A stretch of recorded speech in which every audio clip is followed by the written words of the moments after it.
In this video, I will talk about how you can use SSH to connect to your machine. I will talk about VNC in the next video. Normally, you SSH into your computer with a username and the IP address. But I want to introduce a method to simplify this process. You can make a shortcut for SSH commands.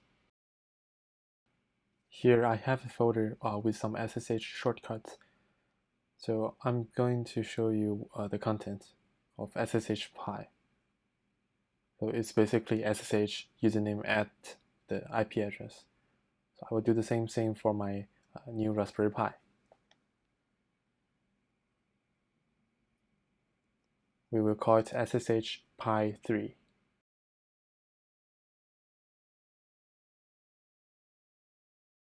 However, this file is just a text file for now.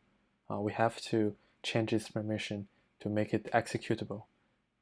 If we look at the permissions, you can see that now we don't have permission to execute it. So what I'm going to do is add executable permission to this file. Now, if I double-click to execute this file, it will run the SSH command for me and prompt me for the password. I'm also using offred to simplify this process even more. So I can use offred to search for the SSH shortcut and execute it, so that I don't need to open the folder every time. On your phone, you can use some apps to SSH into your machine. So when I'm on iPhone, I use a Terminus app. You can create a new host, give it a name. The host name is just the IP address. Username would be Pi. And password, and enter a password. You will not see the password in the screencast. And key is for authentication without password, which we will talk about later. Let's save it and try to connect. So I'm not connecting to my local network.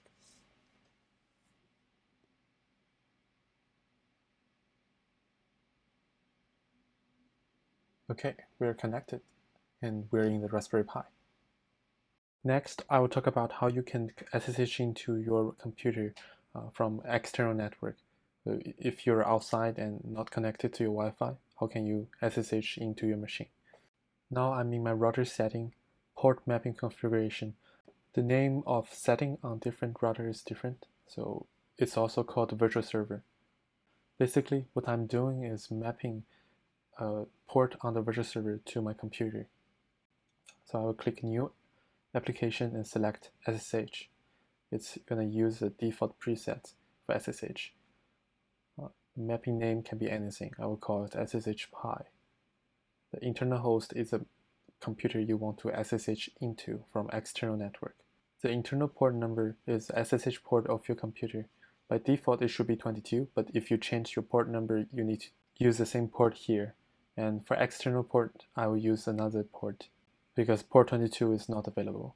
And I will connect to my phone's hotspot so that I'm not in the same network as my computer, Raspberry Pi. If I try to ping my Raspberry Pi, I should get no response. So request timeout. If I try to ping my public IP address, which is now replaced by this domain name I made in the previous video, I'm getting 64 bytes of response. Now I can try to SSH into my Pi with this public IP address. However, this will not work because I'm using another port, not 22, but 2222. We can specify the port with -p. And yeah, I got the connection. After entering the password, I'm logged in. Although you can connect to your home network from external network by exposing a port in the virtual server, but that's really unsafe. Hackers may be able to brute force to guess your password. I will talk about another safer method for connecting to your home network, which is to use VPN in another video. The default port for SSH protocol is 22, but we can change the port. I need to open the SSH configuration file in etc ssh sshd config. From here, I can change the port. By default it's 22, but I can change it to, I will set it to be 2222. Unfortunately, I don't have permission to write to this file. I will need to have root permission to write to the file. So I will quit and try again with sudo.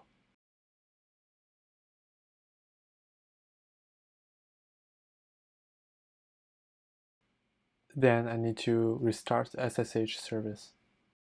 If I verify the SSH service status, it's running. Then let's SSH again. This time I cannot connect because we changed the default port. So if we try port 2222, we get the connection and we're in the system. Next, I want to introduce how you can SSH without password. So if you go to your .ssh folder, I already have a pair of key called IDRSA. But I will demonstrate how you can generate the key file. You can use SSH keygen. The key file's name will be PyKey. I will just use an empty passphrase for now. Then you need to transfer your public key to the target machine. You can use SSH copy ID if you're using Mac or Linux. If you don't have this app, you can install it. I will also introduce another method which doesn't require an app. So we verify that we have a PyKey and a PyKey.pub. PyKey.pub is a public key, and that's what you want to transfer to your target machine. So I will use SSH copy ID. For -i, it's the file name. And then use username at IP address. We got connection refused because we're using another non-default port for SSH protocol. So I will use -p 2222.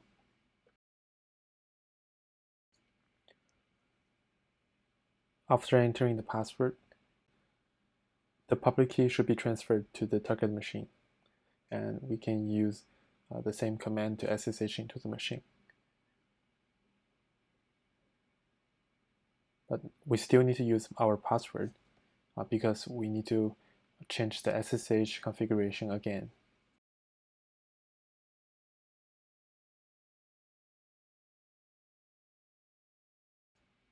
You can scroll down to password authentication, uncomment it,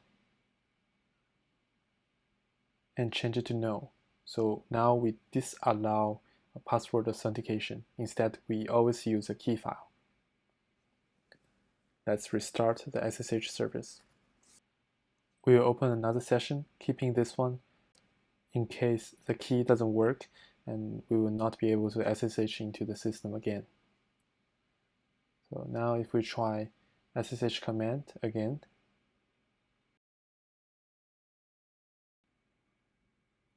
with port 2222, we got permission denied because we're not using the correct public key.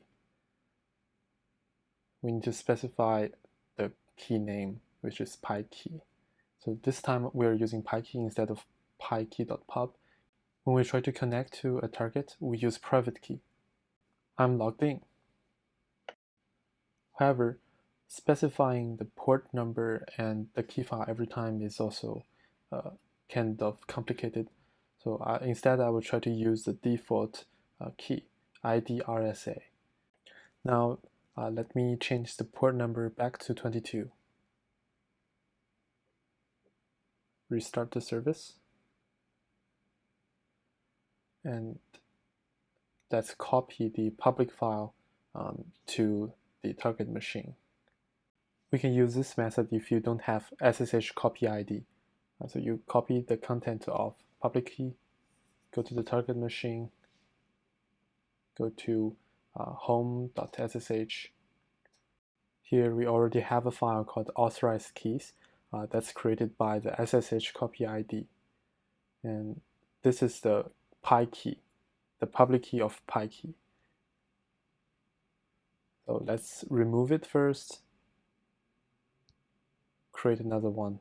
You don't have to remove it. You can append many public key to this file. So let's paste in the default public key on my Mac and save.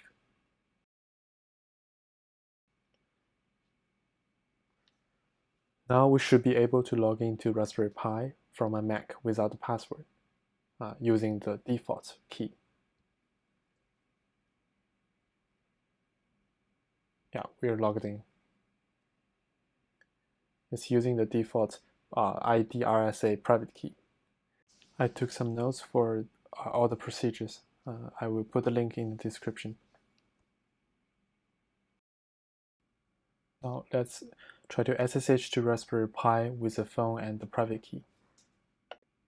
If I click Pi 2, which is another Raspberry Pi I have, I can SSH into it without a password. That's because I already set up the private key.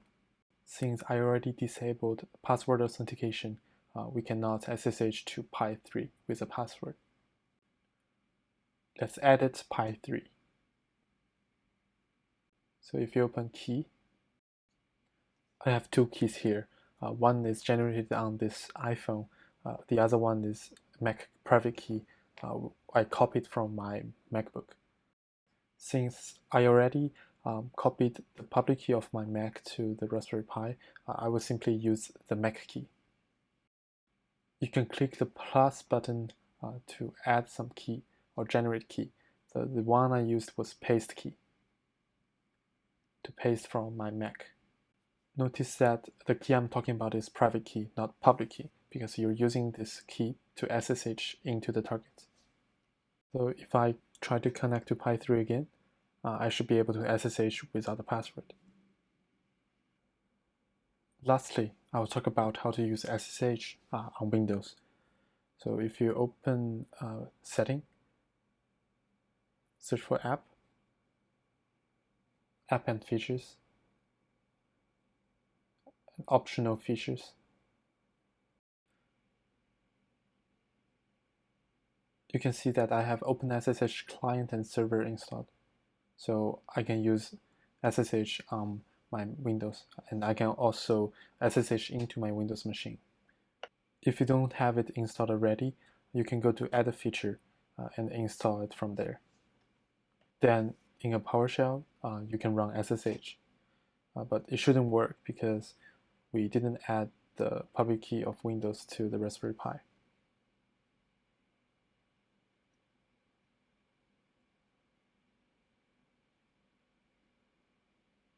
So next, we need to copy the public key from Windows to the Raspberry Pi. So you can cd into users, use username, and .ssh. And you can see the same files here. IDRSA is the default key file. If you don't have it, you can use SSH keygen to generate the key file. From PowerShell, you can cat the contents of the public key file. Cat is only available in PowerShell, not command prompt. So I will copy the contents and paste it to the authorized key file in .ssh. Just append it to the next line.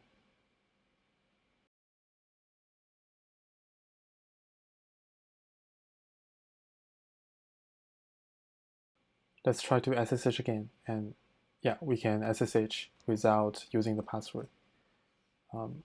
The other way is to use WSL on Windows. That's a Windows subsystem of Linux. I'm using Windows Terminal here because it looks better. I don't like to use Ubuntu. The Linux system already supports SSH. I don't need to install it, so I can just SSH into the Raspberry Pi. I'm not using a password here because I copied my Windows 10 private key to the WSL, but that doesn't mean they share the same key file.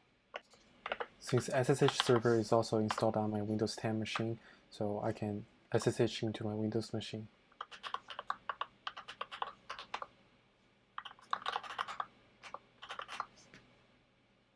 You can also SSH into your Mac. So go to Preference, Sharing, Remote Logging. If you enable it, you'll be able to SSH into your MacBook or Mac. So here it's SSH, my username, and the IP address. So let me copy it. There are some settings below, only these users. So since I'm the only user and the only admin in this computer, I will just use my accounts. So let's first SSH into one of my Raspberry Pi, then pasting the SSH command for my Mac.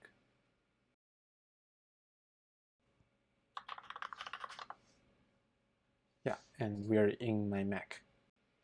If we exit, we're back to the Raspberry Pi command line.